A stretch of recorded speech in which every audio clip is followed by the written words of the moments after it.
Welcome to my channel. आज हम पढ़ेंगे स्टैटिस्टिक्स से चैप्टर नंबर 5 इंडेक्स नंबर, जिसका मतलब होता है कि 2 साल के बीच में एक किसी कमोडिटी की दरमियान उसके प्राइस के अंदर कितना चेंज आया। ठीक है, हमने किस चीज़ का चेंज बताना है, प्राइस का। ठीक है, 2 साल दिए होंगे जिसमें इन्होंने एक से ज़्यादा भी ईयर्स हो सकते हैं, और प्राइसेस भी हमें गिवन होंगे जिसमें हमने इंडेक्स नंबर फाइंड करना है। इंडेक्स नंबर का मतलब होता है कि चेंज बताना है हमने। ठीक है, 2 साल डिफरेंट ईयर्स के बीच में परसेंटेज होती है, परसेंटेज के वाइज होता है। और ये जो होता है ये N1 हो गया, N2 एंड N3 हो गया। ओके, नेक्स्ट हमारे पास है जी सिंपल इंडेक्स नंबर, जिसका हमारे पास फार्मूला है जी PN divided by P0 multiply 100। ठीक है, PN हमारे पास करंट प्राइस होती है, P0 हमारे पास बेस प्राइस होती है जो कि पिछली होती है। और जैसे कि ये PN हो गया और ये P0 हो गया। ठीक है, और सॉरी PN हमारे पास न्यू होती है और P0 हमारे पास पिछली होती है। इसको हमने 100 के साथ मल्टीप्लाई करना है। ये हमारे पास परसेंटेज की फॉर्म में आता है। ठीक है, इधर हाँ उन्होंने एक क्वेश्चन हमें दिया हुआ है जिसमें हमने फाइंड करना है जी the price of wheat per maund is given. ठीक है, हमें प्राइस गिवन है in year 1964 is 64 to 1978। Calculate simple index number using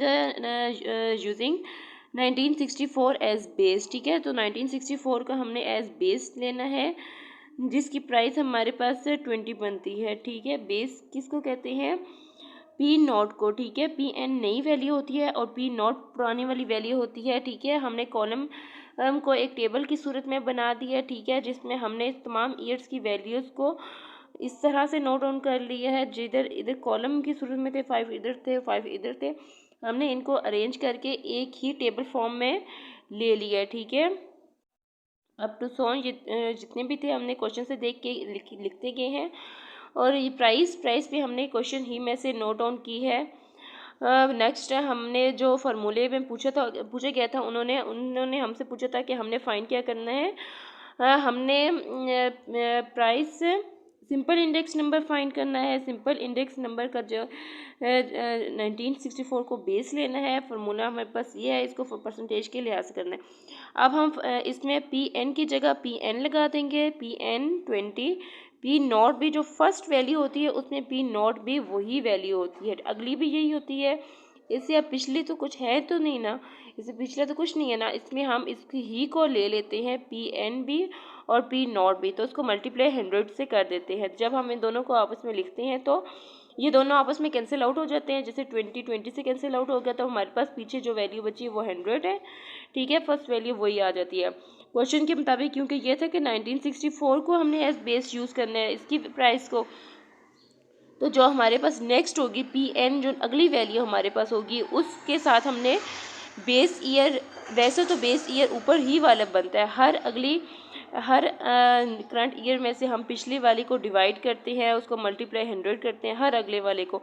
लेकिन जब क्वेश्चन ही में उन्होंने बता दिया कि आपने इसी ख़ास ईयर को, वो कोई भी ईयर हो सकता है, उसको आपने बेस लेना है, तो आपने नीचे P0 की जगह वही लेनी है। ठीक है, इस कॉलम को आपने देखा होगा कि हर जगह 20 20 20 20 20 20 एंड 20 लिखा हुआ। ठीक है, तो ये इसलिए लिखा हुआ है क्योंकि क्वेश्चन में उन्होंने ये कहा था कि आपने इंडेक्स नंबर इस तरह से फाइंड करना है कि आपने फार्मूला जब सिंपल इंडेक्स नंबर का लगाना है तो इसके 1964 की प्राइस को आपने बेस लेना है। ठीक है, तो कैलकुलेट आपने करना है, दोनों को डिवाइड करना है, मल्टीप्लाई 100 करना है। ठीक है, एक वैल्यू बाकी की जो वैल्यूज़ होंगी, जैसे अब हमारे पास नेक्स्ट PN हमारे पास 23 है, तो P0 हमारे पास यही बनेगा।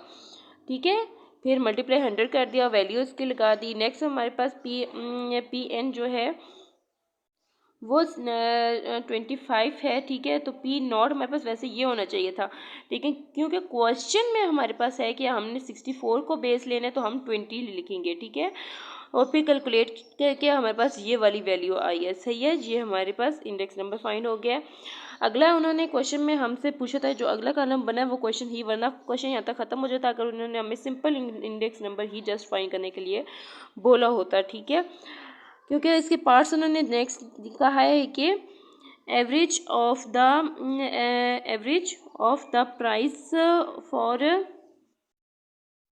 For the first 5 year as based. Next उन्होंने कहा है कि हमने इंडेक्स नंबर इस तरह से फाइंड करना है कि हमने एवरेज लेना है फर्स्ट 5 ईयर्स का एज अ बेस। ये ईयर्स है फर्स्ट 5 और ये उनकी प्राइसेस हैं, हमारे पास फर्स्ट 5 ईयर की प्राइसेस हैं।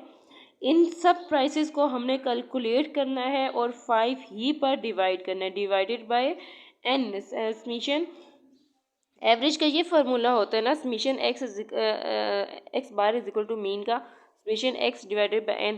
तो फर्स्ट 5 जो प्राइसेस हमारे पास होंगी उन सबको हमने समीशन लेना है और 5 ही पर डिवाइड करना है। ठीक है, इन सबको नहीं देखना, सिर्फ फर्स्ट 5 को देखना है, क्योंकि क्वेश्चन में फर्स्ट 5 है तो हमने फर्स्ट 5 ही को देखना है। उसका जो हमारे पास समीशन करके जो डिवाइडेड बाय 1 2 3 4 5 करके जो कैलकुलेशन पे हमारे पास वैल्यू आई है, जैसे 22 आ गया हमारे पास, तो उसको हमने बेस लेना है। ठीक है, अब हमारे पास base P n divided by P naught नहीं होगा, क्योंकि अब हमारे पास बेस ईयर गिवन है कि ठीक है, बेस ईयर हमारे पास एक वैल्यू बन गई है, 22 हमारे पास यहाँ से आ गया। ठीक है, एवरेज हमारे पास बेस बन गई है, तो अब 20 divided by average of first 5 year divide by n, जो वैल्यू 22 आई है तो उसको हम एज अ बेस लेंगे, मल्टीप्लाई 100 करेंगे। ठीक है, इसी तरह करंट ईयर हमारे पास नेक्स्ट पी एन जो है हमारे पास P n divide by P naught और मल्टीप्लाई 100 है, तो नेक्स्ट हमारे पास पी एन जे है और पी नॉट हमारे पास एवरेज है। ठीक है, जो हमने एवरेज में से वैल्यू निकाली है वो है। ठीक है, मल्टीप्लाई 100 और ये कैलकुलेट करके वैल्यू हमारे पास गिवन होगी है। नेक्स्ट हमारे पास पी एन 23 है, पी नॉट हमारे पास average value of first 5 year divided by n, जो हमने एवरेज उसकी निकाली है वो 22 आई है, उसको हमने मल्टीप्लाई 100 से कर दिया। ठीक है, पहले कैलकुलेशन में हम डिवाइड करेंगे और देन मल्टीप्लाई करेंगे। ठीक है, इसी तरह पी एन हमारे पास 24 है, डिवाइडेड बाय हमने एवरेज लिया है, एवरेज 22 वैल्यू जो फर्स्ट 5 ईयर्स की आई है एवरेज हमारे पास, और मल्टीप्लाई 100 कर दिया और फिर कैलकुलेट करके हमने वैल्यू फाइंड किया। अप टू सोन आप लोगों ने इसी तरह एवरेज को हमने बेस लेना है और p n divided by P naught की जगह हमने एवरेज को लगाना है नेक्स्ट और मल्टीप्लाई 100 कर देना है। ठीक है, ये जस्ट हमने परसेंटेजेस इसमें निकालनी है। नेक्स्ट हमारे पास है जी अगला उन्होंने क्वेश्चन हमसे डिमांड किया हुआ है, एवरेज ऑफ हमने सिंपल इंडेक्स नंबर निकालना है, किसका average of prices of all 10 years in as based का मतलब है कि हमने एवरेज लेना है, इसमें एवरेज ऑफ फर्स्ट 10 ईयर्स को अब हमने कैलकुलेट करके उनकी एवरेज निकालनी है। इन सब की जो ईयर्स हैं इनकी जो प्राइसेस हमारे पास हैं, इन प्राइसेस को हमने कैलकुलेट करना है, कैलकुलेट करके जितने इनकी नंबर्स है 1 2 3 4 5 6 7 8 9 10, ठीक है, जितनी है आपने इन्हीं को काउंट करके डिवाइड करना है। जैसे x bar is equal to summation x divided by n, ये एवरेज का फार्मूला है, तो एवरेज इन सब 10 की जो वैल्यू हमारे पास आई है वो हमारे पास है जी, क्योंकि एग्जांपल मेरे पास सॉल्व हुई हुई है 26 है, तो इस एवरेज को हमने पी एन डिवाइडेड बाई, क्योंकि इधर तो हमें गिवन नहीं था ना, लेकिन इधर तो हमें पी नॉट गिवन है, तो हम इसलिए पी नॉट इसके नीचे लिख देंगे, मल्टीप्लाई 100 कर देंगे। इधर भी पी एन हमारे पास है 18 और पी नॉट हमारे पास परसेंटेज जो एवरेज निकली है फर्स्ट 5, अब हमने फर्स्ट 10 ईयर्स की एवरेज निकाली है, तो उस एवरेज को निकाल के मल्टीप्लाई 100 किया और हमारे पास वैल्यू कैलकुलेट हुई है।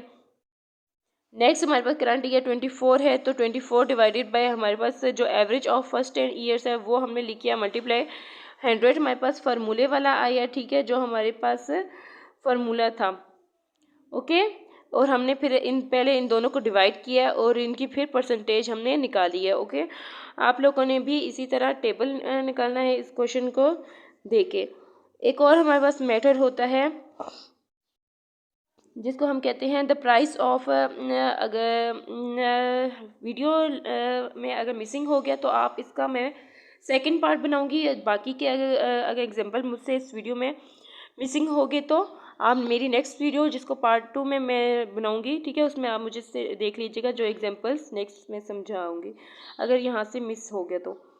हमारे पास है जी द प्राइस ऑफ राइस पर माउंट फॉर ईयर 1960 टू 1967, ठीक है। 2 ईयर्स हमारे पास उन्होंने गिवन है। 2 का मतलब होता है कि 67 तक, 1960 से लेकर 1960 तक हमारे पास हैं आर गिवन, जो कि दी हुई हैं।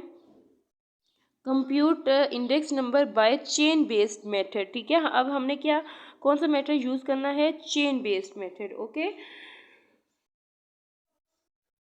चेन बेस्ड मेथड में हमने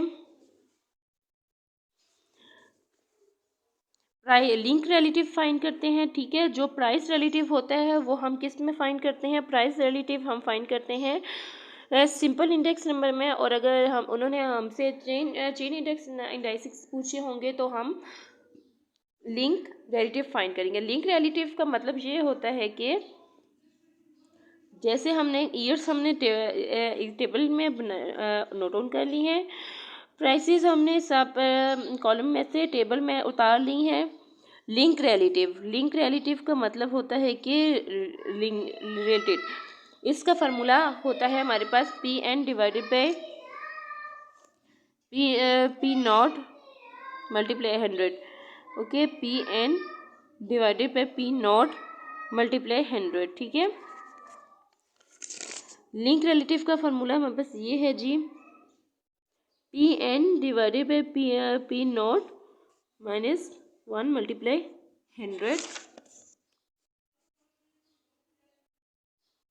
ये है पी एन, हमारे पास पी एन नई वैल्यू होती है। पी एन माइनस 1 से मुराद पी नॉट है, ठीक है। जो एन से पिछली वाली वैल्यू है उसको हम पी नॉट कहेंगे, ठीक है। पी एन माइनस 1 से मुराद की इससे पिछली वाली वैल्यू, ठीक है।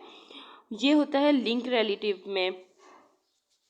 फार्मूले में भी हमारे पास यही है कि पी एन को हमने माइनस करना है। पी एन माइनस 1 से मुराद है कि इससे जो पिछली वैल्यू होगी, सही है। अब इससे पिछली वैल्यू 40 है तो हमने पी एन डिवाइडेड पे पी एन माइनस 1, तो हमारे पास 40 है ना, उससे डिवाइड करना है, मल्टीप्लाई 100 कर दिया। फिर पी एन हमारे पास ये है, पी एन जो अगली वैल्यू होती है वो उसको लिखते हैं पी एन में। और पी नॉट हमारे पास 45 है, जो इससे पिछली वैल्यू है। इससे पिछली वैल्यू 45 है ना, तो हमने 45 को हमने पी नॉट बना दिया, मल्टीप्लाई 100 और कैलकुलेट करके हमारे पास वैल्यू है, इन दोनों को पहले डिवाइड करके फिर मल्टीप्लाई 100 किया। नेक्स्ट पी एन हमारे पास 50 है। 50 को हमने पिछली वैल्यू जो 50 से पिछली वाली है उसको हमने डिवाइड में लेना है। ये लिंक रिलेटिव में हमने इस तरह करना है, ठीक है। 48 है पिछली वैल्यू, उसको फिर इन दोनों को डिवाइड करके मल्टीप्लाई 100 करना है, क्योंकि ये चीज़ें परसेंटेज हमने फाइंड करने होते हैं, चेंज हमने फाइंड करना होता है। जो इस साल की और इस साल की प्राइस के बीच में चेंज आता है वो हमने फाइंड करना होता है, ठीक है। अप टू सो इसी तरह पहले हमने लिंक रिलेटिव फाइंड करना है, उसके बाद चेन इंडेक्स का ये होता है कि ये भी कम्युलेटिव फ्रीक्वेंसी ही की तरह का होता है। इसमें आप लोगों ने जो हमारे पास परसेंटेज की वैल्यू होती है इसको पिछले वाले के साथ इधर बस हमने मल्टीप्लाई करना है, ठीक है। उधर हम ऐड करते थे, इसको इसके साथ मल्टीप्लाई करना है और डिवाइड करना है 100 से, ठीक है। इसमें परसेंटेज निकालते हैं, इसमें परसेंटेज को ख़त्म करते हैं। नेक्स्ट हमारे पास जो सोल्यूशन अब पहले वाले में तो हम यूँ करते हैं कि इसको पी नॉट जो हमारे पास पिछली वैल्यू होती है उसके साथ परसेंटेज को पिछली परसेंटेज के साथ मल्टीप्लाई करते हैं और डिवाइडेड बाई 100 करते हैं। लेकिन फिर चेन इंडेक्स में जो नेक्स्ट हमारे पास स्टेप्स होते हैं उस स्टेप्स में हमारे पास